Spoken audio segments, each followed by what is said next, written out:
Okay, I'm here out at the Senecal Retreat House with Michelle O'Michael. Hi, Michelle. Hi, Sarah. Can I use this videotape however I want? Yes. Okay, great. Thank you. So Michelle is a fabulous artist. She does amazingly huge and small, large and small sculptures out of metal.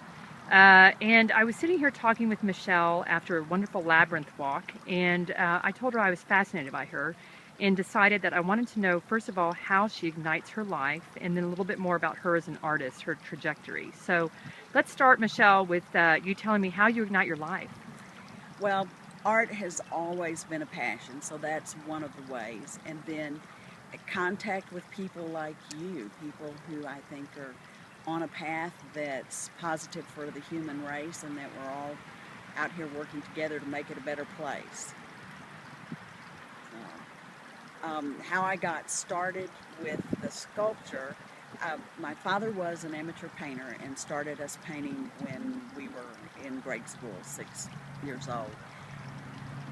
So I've always pursued art. In the 90s, I was working on a paper process with Jesse Lott. There were 5 of us who were written about in Museum and Arts magazine, which is now not around. And the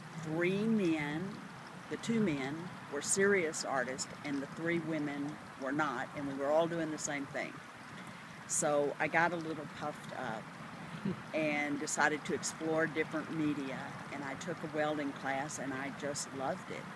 So I started in a studio in my backyard, welding in the garage, and have just gone up from there. I have 6 monumental sculptures in the Dallas Metroplex. One of my primary galleries is in Dallas, so I'm commuting around the state all the time. I'm working on a piece for Johnson City right now for a private estate, and just get up and go to work every day. And you make it sound so easy, Michelle, but you've got this 100-foot long art studio. You've said you have a big crane in there because you need that for your artwork. When you went from the gal who's in that meeting with the 5 artists to where you are today, was it difficult for you to get to that from A to B or Z or whatever, or was it a struggle? It's a process. It's some aspects are a struggle, some are not. I started making small sculptures, but the material, steel, is such a wonderful material that, you know, you can build skyscrapers or you can make a 3-inch sculpture. They just kept getting bigger because I could. And in 2000, I was the committee to get the buildings for the International Sculpture Conference. So I got buildings for the conference to use to have exhibitions of sculpture, and I got more buildings than we needed, so I started giving them away, calling my friends and say, you want to have a show?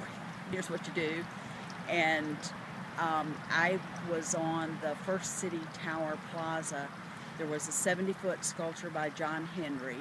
I put Meredith Jack Butch on the same side with him with a 20-foot sculpture, and Tim Glover with his USA, the money figure that's at the station now. That sculpture was on the other corner, and I was looking around and I went, we need a woman who can do large sculptures. We need, you know, I'm not seeing any large sculptures by women shown here. We've got to have one. And I started looking around and decided, the one that's qualified to do this is you. So I made a 30-foot sculpture for there, and it's sold. That's awesome. And to the Texas Sculpture Garden in Frisco, Texas, which is North Dallas. And from there, I really got established in the Dallas Metroplex. That sculpture is well known. And that's huge, 30 feet. It's on. Big. It's on. If you. It's on the Google Maps. It has its own site on the Google Maps, and the owner, Craig Hall, loves it. So frequently, if you see him on the Dallas Business Journal, it's standing in front of my sculpture. He's been really, really supportive of the arts, not just me. That's wonderful. So real quick, and this is kind of a cheesy question, but what would you tell a young person or an old person, any age person, trying to establish themselves as a full-time working artist? Would you say don't do it, or would you say... I would say it's not easy. It's not for everyone. There are very few that I know that are self-supporting as an artist. I'm one of the few that supports the family. It's get up, go to work every day, and follow every opportunity. The business part takes as much time as the creativity.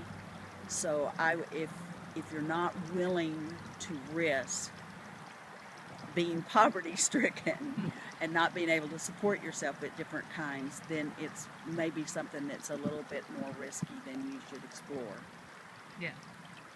Thank you so much, Michelle. I appreciate it. You're welcome.